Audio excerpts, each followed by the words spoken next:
Welcome to CSG Innovation Month. My name is Margaret Ridley, and I'm a Corporate Relations Manager on the CSG Advancement team. And it's my pleasure to welcome everyone joining us today, and hopefully each Monday in May, as we host virtual innovation classrooms on a range of topics, from healthcare to finance. And today's virtual innovation classroom topic, Building a Healthier State, a Geographic Approach, is brought to us by Esri. But before we begin, a little housekeeping.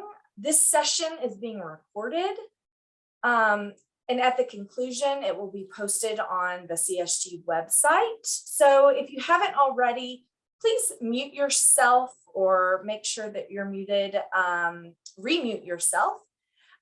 If you have a question, raise your hand by using the virtual Zoom feature, or type a question or comment into the chat, and I will be monitoring that throughout the presentation and either call upon you or read your question. And we will have a Q&A portion at the end of the session, but if you have a burning question along the way, please don't wait. Go ahead, raise your hand, that virtual hand, or type your question or comment into the chat. And our speaker today is happy to have a conversation along the way. And with that, it is my pleasure to welcome and introduce you to today's speaker, Mr. Richard Leadbeater, Global Manager and State Government Industry Solutions at Esri. Richard is a GIS expert and has been with Esri for 25 years. And in his role, he's been a part of the CSG family since 2001. And as long as I've been at CSG, he's been a GIS educator, leading and participating in innovation classrooms like this, or providing expertise to the states. An example most recently is through participation in the CSG Healthy States National Task Force. So Richard, welcome. Thank you so much for joining us, and I turn the program over to you. All right, thank you, Margaret, and thank you to the audience for showing up today. If I can just ask if you, to get practiced and warmed up on the chat boxes and the question boxes, if you could just put the state you're from, or area or jurisdiction you're from, just so we can get a feel for who's out there. And if I can, I'll try to steer the examples in that direction as well. But as said, my name is Richard Leadbeater, and my job is to help the government trade associations, much like CSG, understand that policy has its roots in geography. You can't have a good policy program unless you know where it's going to happen, and that's my job, is interpreting those issues into geographic, the where are things happening, and we'll be talking about that a little bit longer. Esri is supporting the Healthy States Initiative, and if you don't know about that, you should, and we'll bring that up a little bit later in a couple of the slides.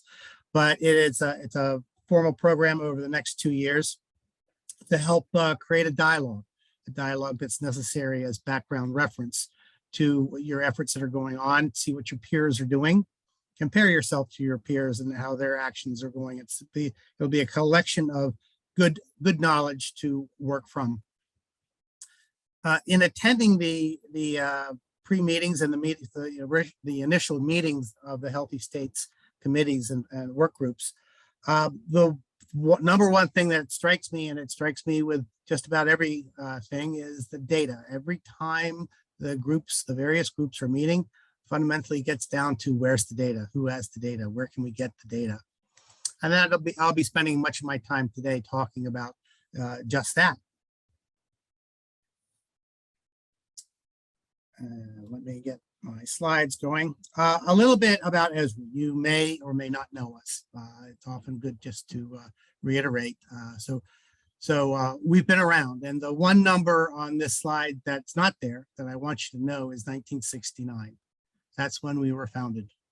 So that makes us one of the oldest continually used software companies in the US. There aren't too many software companies out there right now. IBM, of course, they've been around for generations and hundreds of years.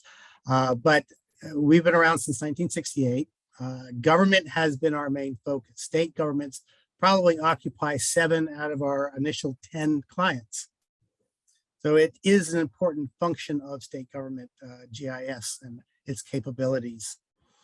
It is driven by, our company is driven by the needs of government at all levels. And I think that will come through a little bit later. The other fact I just want you to know is we're privately held, husband and wife, ever since the beginning. They started the company and have grown it to the 6th largest privately held software company in the world. A little bit about what GIS is about. Geographic Information Systems. You tend to think, oh, it's a map. It's that map that we're going to be using, blah, blah, blah, the discussion. Somebody in some department made us a map to support our policy discussion for this committee or this legislature action. But it's more than the map. The map can be thought about as the end product, the container for the geographic information or the issues that you're trying to solve. Where are they occurring? What is it related to on the Earth? But it's more than that. It's the data, of course. And we'll explain that a little bit further, but where are the trout streams that are important and critical to our state and our fishing and our conservation and our environmental issues? Okay, where are the marijuana dispensaries in the state? Do I know about them? I'm finding places that don't. But where are they? What communities are they serving? Where are they not? Where do I have pharmacies? Where do I not? Those issues are critical data elements for you to understand and make sure that it's correct, because if you don't have the right data, all of this discussion is for naught. But then there's the analysis on how to take the data and relate it, how to make it meaningful, how to turn the data into information and the information into knowledge. That's what the analysis part is all about. Are you structuring the data? Are you putting it in the right frame to support the discussion that you're having? Applications are important in that it drives the collection of the data, it drives the use of the data, and it drives the visualization of that data and the context, but the story you want to tell with that data. These are all done with applications, and we're all familiar with the where's my map, where am I, where are my kids, where can I see where they are in location? Are they coming home? Are they in a car driving? Am I on a golf course? And what tee am I at? We now have maps inside of golf carts.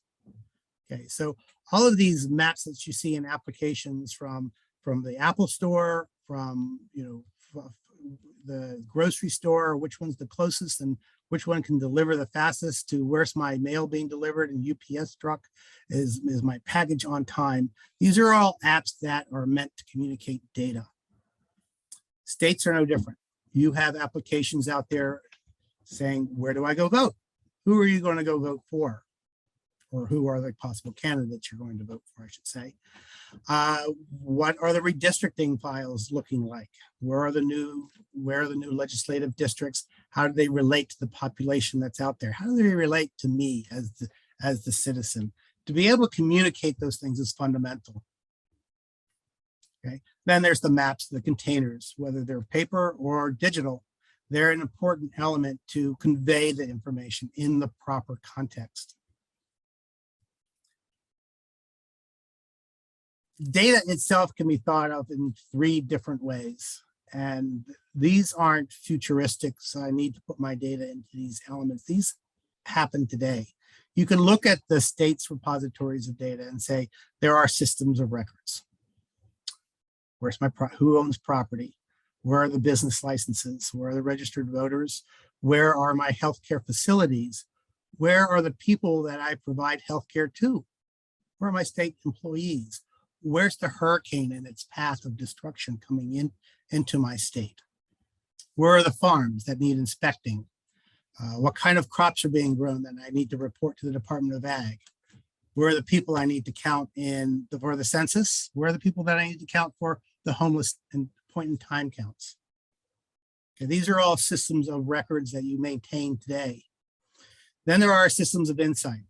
You have analysis that's going on today of where's my critical streams, where are the things that I need to protect environmentally.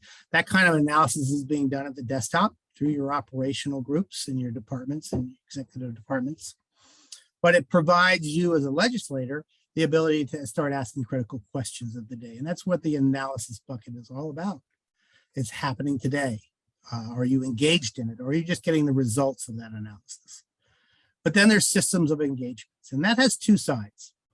You need to engage the public. Yes, here's what I'm doing. Here's where your parks are. Here's how you get the hunting fees, and where are you going to actually recreate, and things like that. The outbound messaging, but communication back from them, maybe doing surveys. I personally participate in a turkey survey that the state puts on, where if I see turkeys on my property, in my suburban community, I get to report them, and I get to count the hens and the poults and the toms. And that provides the DNR actionable data on their conservation efforts around wildfowls. But then there's systems of engagement. You're engaging your own people, your peers, your peer legislators, but the people in the department, the people who work in the department, getting them the data that they need to do their work for the day. Here are the inspection maps, and here's the route to get to the inspection sites that you've been assigned. So there's engaging the employee, engaging the state worker, engaging your fellow legislators is also part of this system of engagement that once you have data on geography, you're able to start communicating that data more effectively in a much more meaningful way. So what kinds of data? You name it. It's geographic. Okay, imagery. You're probably familiar with imagery when you see agricultural maps of the state. Where's the corn? How is it going? What's the health? Okay, those are maps that your state develops, helps collect, helps the Department of Ag through their agricultural statistical program to estimate crop health, crop value, the economy that it means back to your state. What is the value? Is it going to be a good year, a bad year, an up year, a down year? Okay, tabular information, you know what that is, just reams of Excel spreadsheets or charts or graphs, but it's data that you probably are very familiar with. Being able to bring that into a geographic context is important. Unstructured data is reports. Guess what? They probably have some GIS context within that report, whether you're talking about a particular stream, a watershed, a particular farm, a property, a voter. Those are pieces of geography that can be brought to bear into your analysis.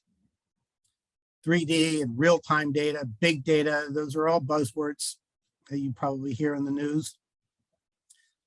Those are technologies that states are embarking on. And how do I read big data? How do I bring in real-time sensors for my stream, my flooding measures of my streams, or even fire watches from satellite imagery? This is all data that just in time delivered, and being able to store it, maintain it, but do the analysis that's appropriate for it.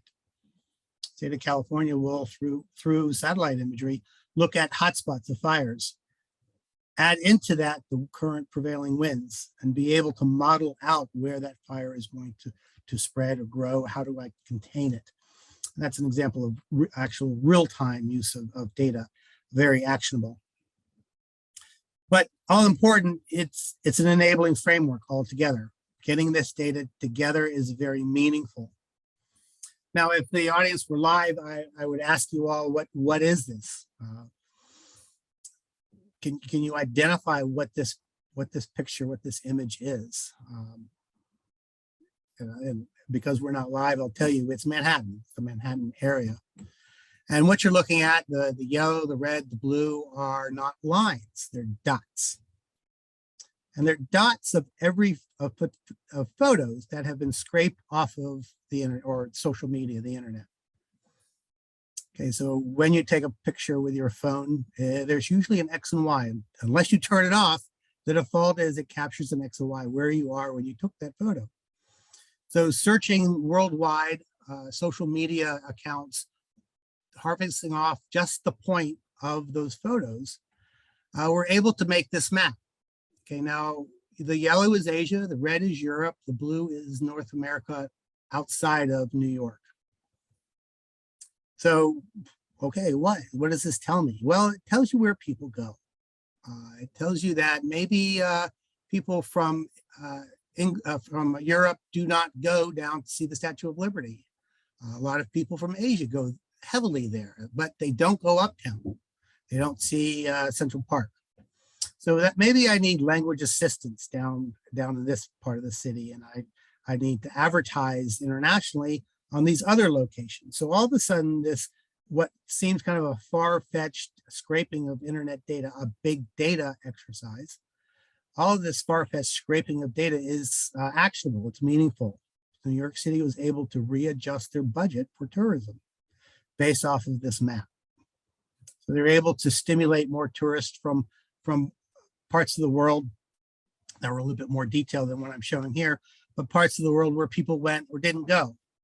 So data can be a very powerful, unexpected answer to some very operational activities. So I don't want to take a moment and talk about the Healthy State Initiative.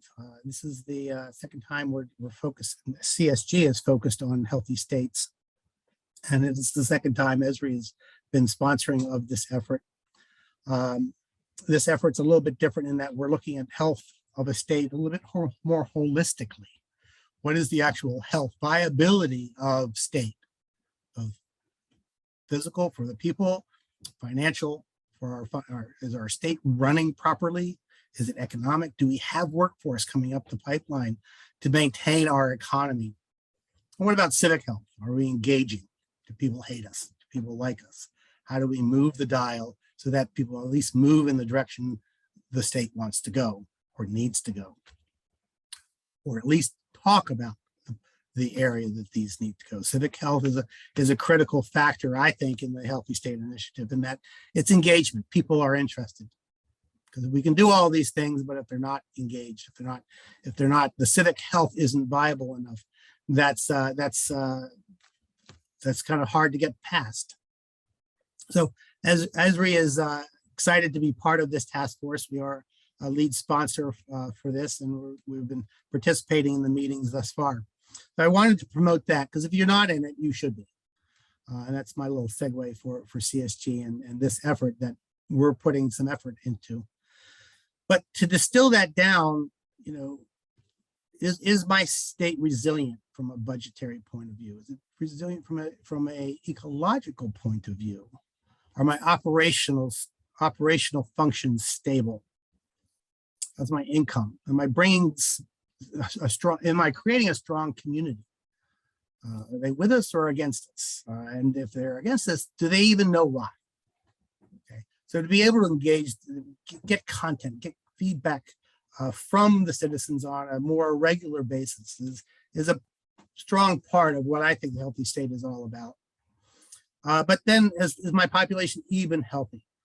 COVID aside, you know, what's the health of my citizens? Do we have an abnormally high case of diabetes and obesity, smoking? What are the health conditions of my community? How can I move that arrow into the right direction? How can I understand their lifestyle, what's near them, what resources they have or don't have access to, and how do I integrate that into a healthcare system that works long-term? Equitable. There isn't a conversation today that doesn't have some kind of equity lens that needs to be applied. Okay, are my programs equitable? Am I getting the dollars to help those communities for health, for social, for civic, for job retention and growth? Am I getting it across to the people who need it, or am I just spreading it?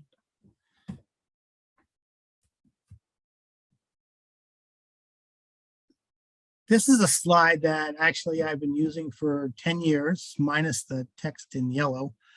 This is the slide I've been using for text here when I talk about smart communities.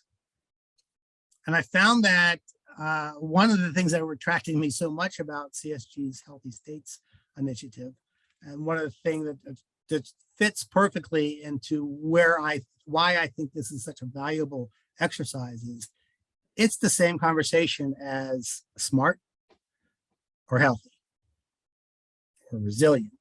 You name the adjective, and this is how it all interchanges, and it interchanges through geography. How do I improve the confidence of my data that I'm making policy decisions on? How do I evaluate correctly the community conditions that are happening? Is my information anecdotal, or am I working from facts and evidence? How do I increase transparency? Okay. How do I distribute the funding that I get from the federal sources? Is it being done on, as I said, the spread mentality, or am I finding the communities that need it the most? How do I improve the partnerships with providers, maybe my health system, and the actions that I need to take? And all of that fits into the smart community paradigm in a very, I thought, obvious way, that if you address these things from that perspective, you will have marshaled down all of the criteria that the Healthy States criteria has identified through their own work. Equity is the missing link in the smart communities. I don't see many of my peer private sector companies when they talk about smart. They don't include that part of it. Yeah, they want to talk about sensors and lights and cars and trucks and the highway, but why? Why? We have to talk about that. Why? Because it benefits people, and that discussion is usually left off of the smart discussion.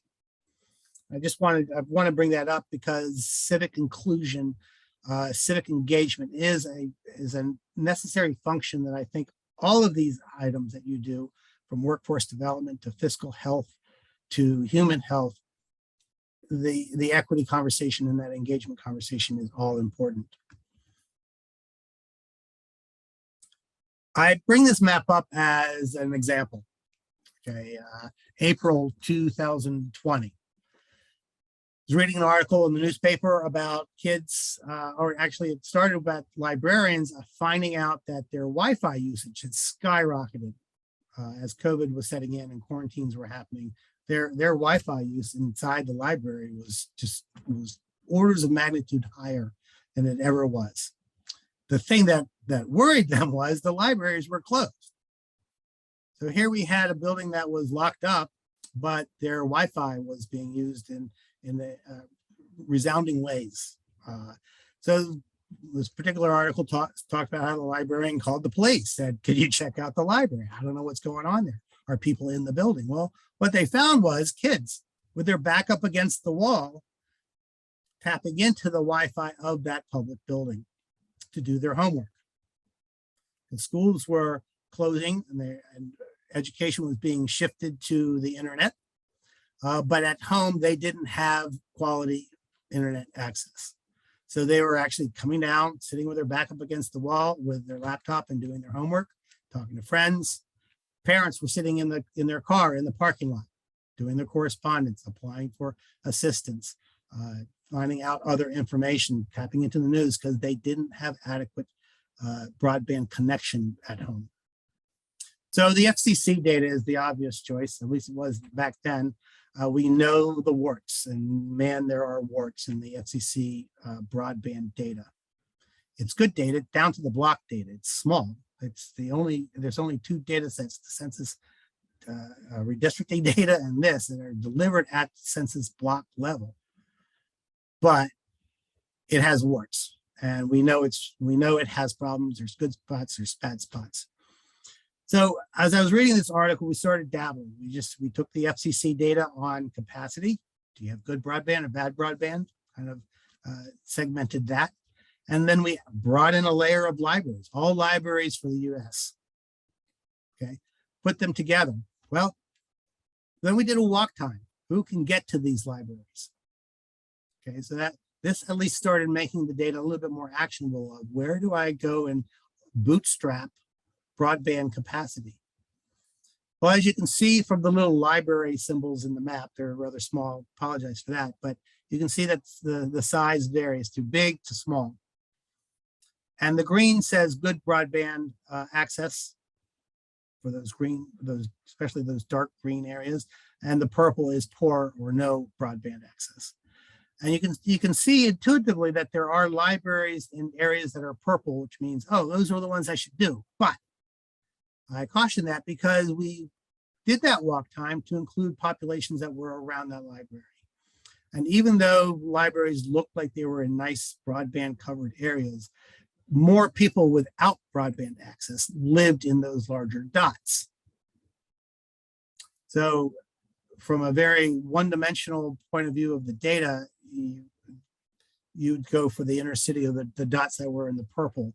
From how many people can I get? Can I maximize the number of people who need it with as few dollars as I can? That's where this map comes in. It makes the data actionable. So it's about where is the existing access? We had data from the FCC. Where are the services that are lacking? Okay, where are the broadband infrastructure? If you were able to put in other Wi-Fi hotspots into this map, all the richer results you would have.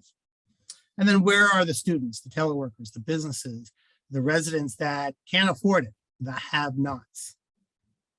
Okay, so all of a sudden, this map became a different question. Instead of the FCC mapping telling you where you could expand and improve broadband, mixing the demographics, the access, the number of students, the teleworkers, now you know where you should start addressing the broadband build out. This is a little more technical than I'd ever give this audience in the past, but I just wanted to show you the different aspects of thinking about solutions, thinking about applications. There's the resident side. Okay, there's the policy analyst and the practitioner side, your side. Okay, there's the people who have to do the analysis of the data, the crunching of the data itself.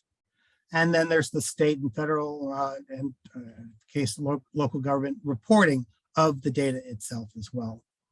All of this works together once you have the ability to analyze the data, collect, analyze, synthesize, and present the data in a very formal, or at least an organized method. A little bit of a segue. I know even though they are part of the state organization, the executive side, you probably rarely talk to the state CIO unless he's defending his budget. I would encourage you to talk with them, to visit with them more frequently, just from a policy point of view. You may think it's a different issue, but fundamentally it's the pencil. It's the ability to create those information products to help address those policy issues you want to address. The CIO is going to be involved somehow, somewhere, and to get their input, I think is invaluable. I know very few state CIOs engage with legislatures at all. They're wanting to, in most cases. They have a lot to offer from a purely solution, oh, this is how you could just make that easier on yourself point of view. These are their top 10. Cyber, of course, that's the issue du jour, to be honest, and being able to protect against that. Digital government, that's just automating government services. It's shocking how far we went, how fast we went at the beginning of COVID. I saw states having a 10-year plan to get 50% of their workforce to be able to work from home. And over the course of 3 or 4 months, many states got to almost 100% of their workforce being able to work from home. So that's a steady increase here. The people's want and desire, their whole gestalt about how to work and where to work, that's changed because of COVID, and those issues will be coming up. Broadband, I kind of gave you the example of the broadband map that we created. Cloud services, that's whether you're doing it yourself on your own hardware or you're putting it up into the cloud. understand that the cloud, you use the cloud constantly. If you check your banking statement, if you submitted your taxes to the IRS, okay, two places with very intimate, very detailed, very important data sets, that's a cloud technology. So don't think that it's something that's loose, that's ephemeral, that will cause problems down the end. Talk to your CIO about it. And modernization and workforce and the whole enterprise architect, how do I get the state on the same page working together? Those are all issues that CIOs worry about and try to address constantly in their day. And you should find out about those and what their meaning for your state is. I just wanted to continue the conversation and end the conversation with a couple trends that are going on. And that GIS is interconnecting us. And the ability to put the data on the globe and produce that map is informative. There probably isn't anybody on the call that didn't go check the Johns Hopkins website about COVID. It had 3 trillion hits. Think about that, 3 trillion hits, people checking the COVID information for the world, their community, their state. The 2 examples below just feed off of that. So more than just people visiting that one site, other groups were taking that direct feed and building their own applications for their own intimate understanding of their state or their community, of what did it mean, how do I analyze this data, how do I add my own data, such as hospital capacity, into this data that Hopkins is collecting, and make meaningful information products. That's what the three products slides on the right-hand side are all about, is that interconnectivity of the application space, the data space, the end user space, and just being able to use it in an interconnected way. Portals are that way of interconnection. That's your formal face. That's your formal front end to your data and the applications that you want to put out there. Being able to share data requires someplace to go find it. Think of portals as your public library or your private library for all the data holdings, the analysis that the state does, that you can have access to share internally, to keep private, whatever the privacy settings or personal settings there are to that data. That's what portals are offering you, is the ability to find location and serve up in an organized fashion. The map at the top right is from the Department of Ag's statistical agency, just off bee population, and where do the bees that pollinate California flowers, where do they come from? I found it fascinating that most of those hives during the summer months, or the pollinating months in California, come from outside the state. People ship in these hives and ship them back. So that's just a map of understanding where they're coming from. The lower left side is Iowa, and that's their portal for showing different policy maps that have been put together by the legislature and the legislature staff on different issues as they come up in policy committees, and then just informational products that they want to promote the state business through. We've already talked about integrating all kinds of data, every kind of data, massive data, analysis data, all the way to multi-dimensional data, 3D buildings, putting it all together on a common ground so that you can address a school that's having an emergency. You can look at the flooding inundation of a hurricane and say who's going to be affected. Apps are pervasive. I'm sure there is not a day that goes by in your life that a map isn't involved, whether your retail store or your groceries or your kid's school, or even finding out, did your kids go to the library or not? You're looking at a map on your phone, on your desktop, and some kind of informational product to help make a decision that you have. Analytics is becoming more and more sophisticated as we speak, whether it's time sensitive, not only locational, but there's a time series to it. Where is that activity moving to? Where is this public safety issue? How does it spread? Where is the forest fire going? Where is it likely to go to? Where has it been? And who has been affected all along the way? Getting that data in real time. Okay, being able to say that afternoon, this area burned, these houses are okay, these people can go back, makes these decisions, it takes the anxiety away from those decisions in a big way. And being able to integrate those spatial analytic tools into your decision making in a fast way. Big data is a thing that states are now worrying about. Being able to consume lots of data collected from lots of sensors, from satellites, from your own drones, from your own passive sensors for stream gauges and things like that. The movie on the right side is a gaming simulation of here's a forest fire, here's the prevailing winds. Let me set the weather with this criteria. Here's where the smoke and the pollutants are going to expand to. How do I get the kids with asthma alerted that they're going to have a bad day the next day because of the particulates from the smoke? The image above that is a Y looking at solar voltaic farms. Where is the place that's most suitable from elevation, but an aspect to the sun point of view, as well as the open land policy and the proximity to people and residents. Their analysis showed them areas that were best suited and least obtrusive to that whole process. Remote sensing, drones is probably the number one thing you hear about, but satellite imagery, being able to read crops on an instantaneous basis, being able to take that data quickly and to visit the farmer who's having, who could use assistance from the state to say, this is how your crop could grow better. This is why we say grow that product versus that product.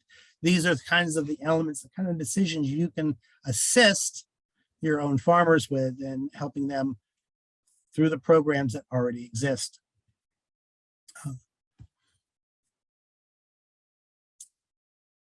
You might have heard of digital twins.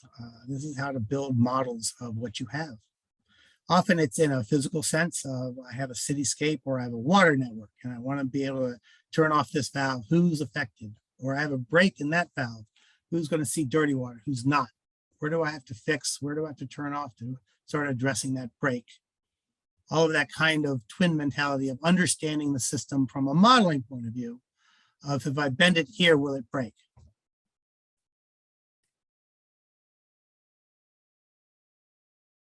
And then embedding these capabilities into things that you use every day.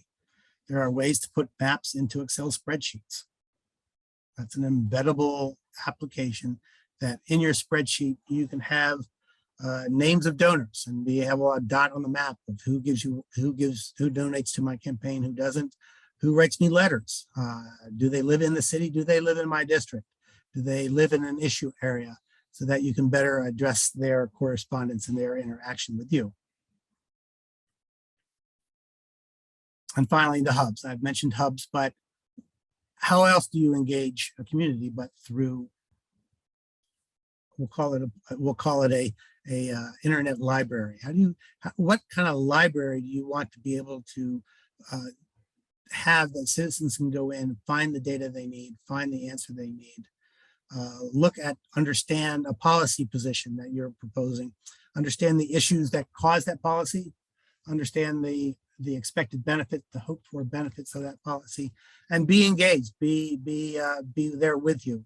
A place to put the data, a place to be able to collect the data, to allow volunteers to access data about your tree structure so that they can do better plantings on Earth Day.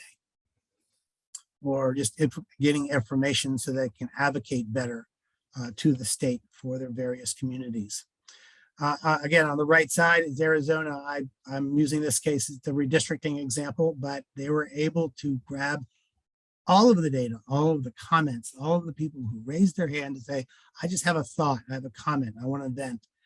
And they were able to put them on a map to say, where are they coming from? Were they in this district or the other district? Are they even in the issue area that they're talking about? And they found that many people were commenting on issues on the other side of the state. Why? Well, they had an opinion, or maybe they're just spouting off and they saw that as a weak point.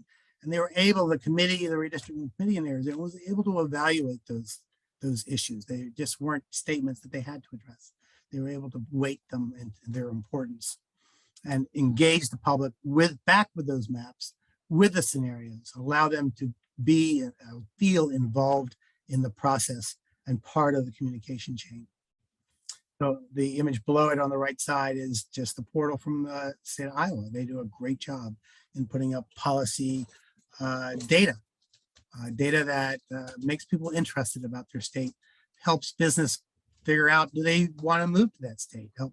Helps them understand what's going on and how can that be feasible. So to close, I'll end on the thoughtful, but this is a challenge. The idea of a healthy state is a challenge.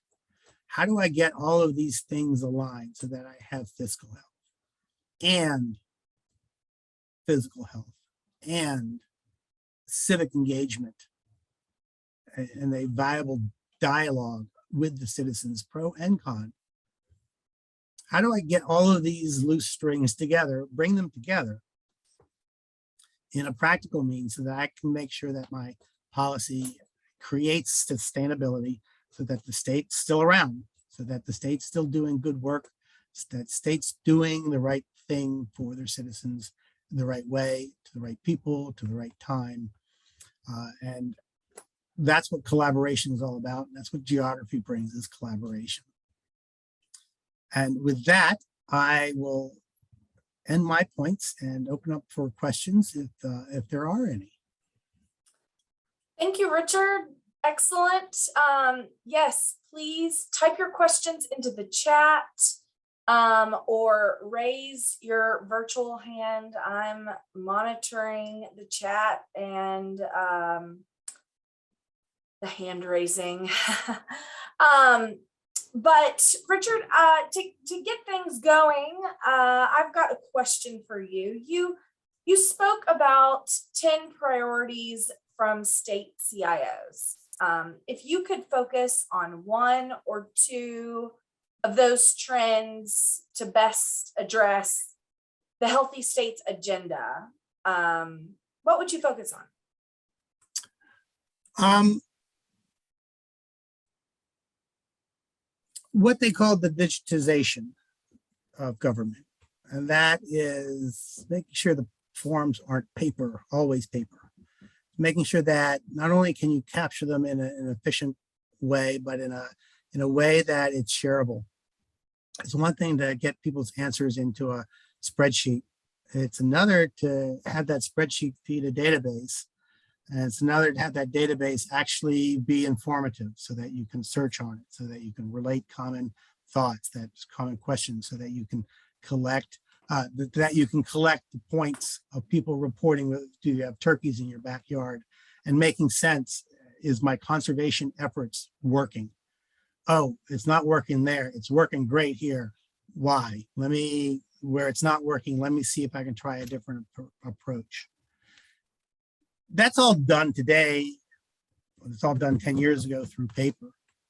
And it kind of worked. Yeah, you had programs to take that data, get it in, but was it shareable? Was it thoroughly, did it have all of the power that you think it could have?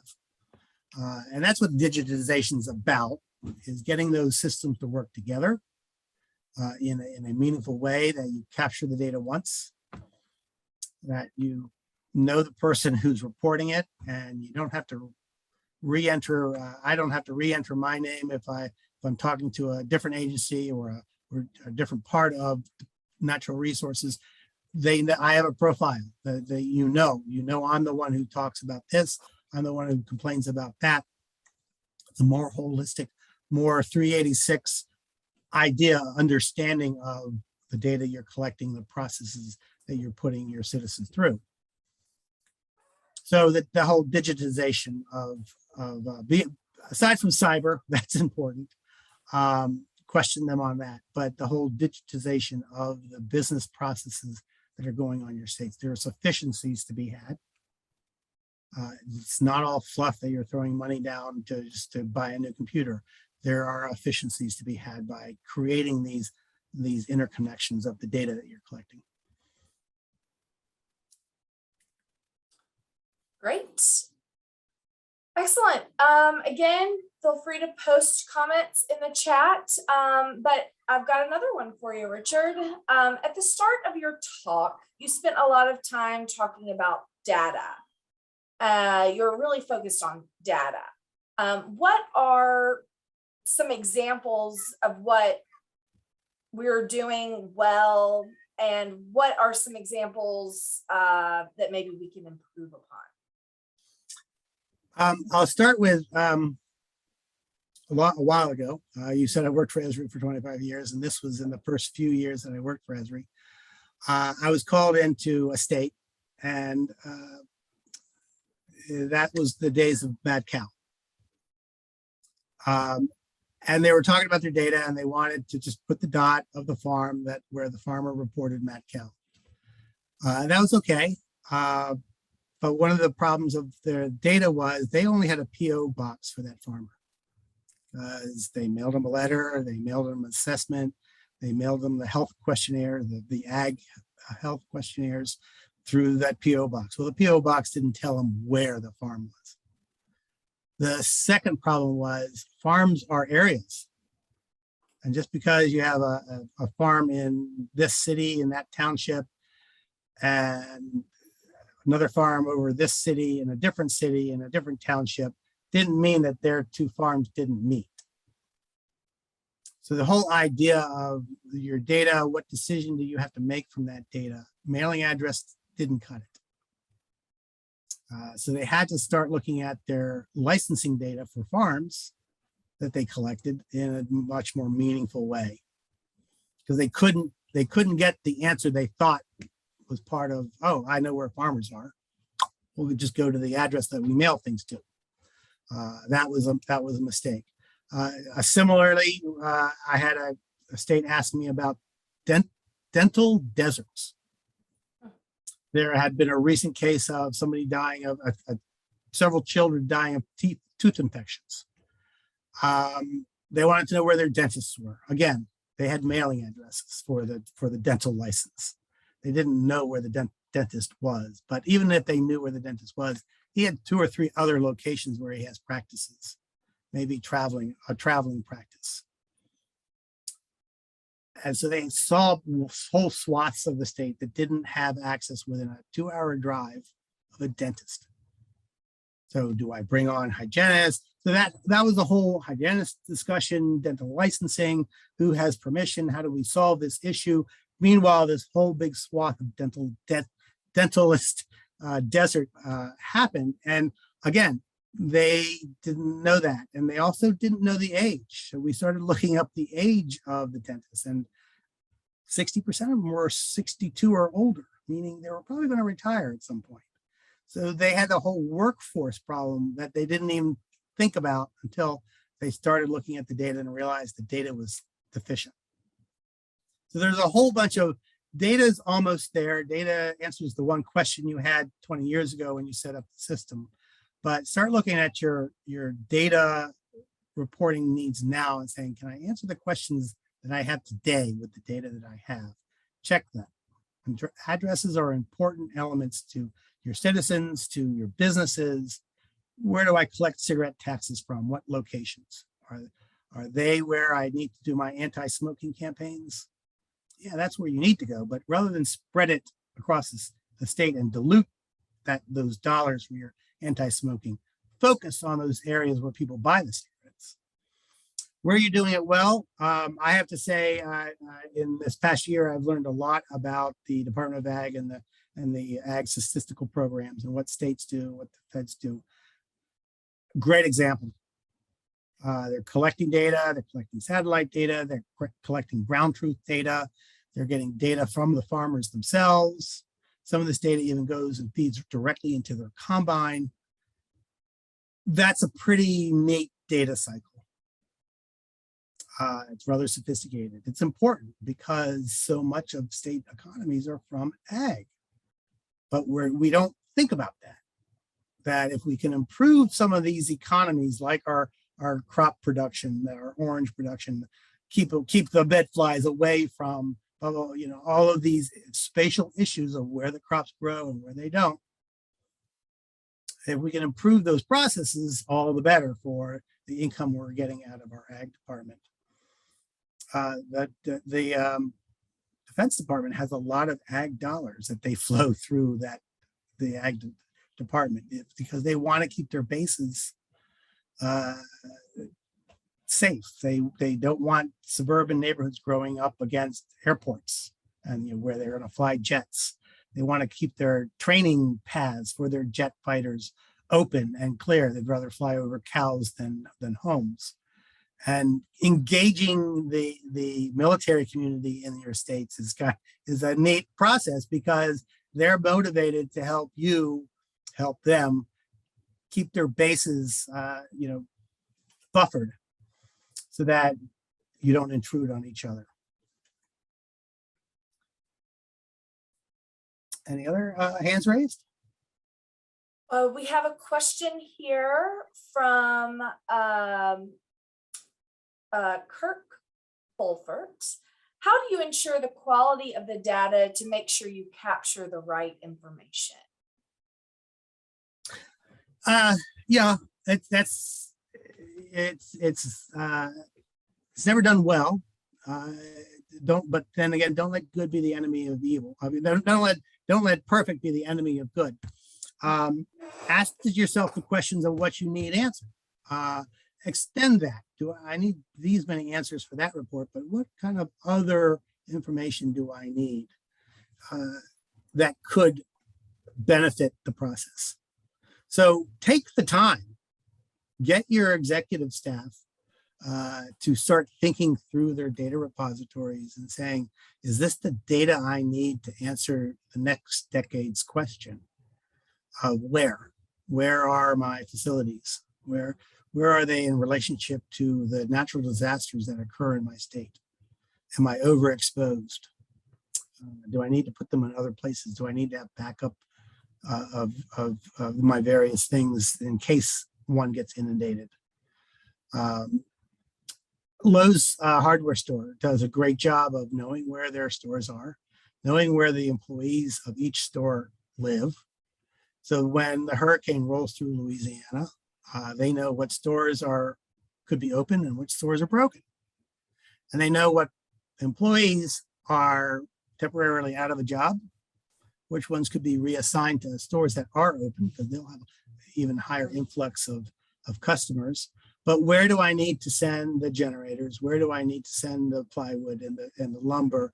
They actually have trucks queued up on the highway waiting for the storm to pass because they're aware of the things that they need. They've anticipated the data that they need to answer the questions when an emergency happens.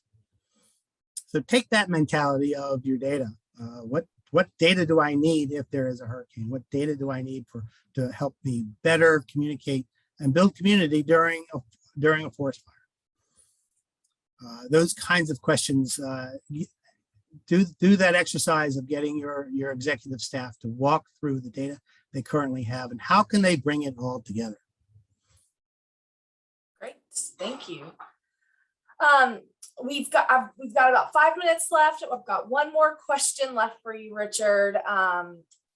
You've given us so many examples today about how data can inform the policymaking process. And for the state officials that are participating with us today or that watch this in the future, how do they find out more about GIS efforts within their state? And are there any final takeaways you hope they walk away with? There is a geographic information officer in every state. Sometimes they call it the GIO, Geographic Information Officer. Sometimes it's just a coordinator. It depends. It's sometimes in various departments. Sometimes it's in the governor's office. It's kind of scattered and unorganized. So point is, you have one for your state. This person is charged with the coordination of all the state agencies and local government too. Great resource. We'll put in the chat a link to NSGIC, National State GIS Committee. That chat is there for folks to click on. So. Look up your state resource. Talk to them. Say what kind of data do we have? What kind of data do we need? engage them because they're a great resource that, hey, I want a map, but I don't know who to go to. Call that person. They know how to get a map made. Great. And of course, you've got your contact information up on the screen. Please feel free to reach out to Richard if you have any questions. And visit me at the virtual classroom, at the innovation classrooms at CSG's annual.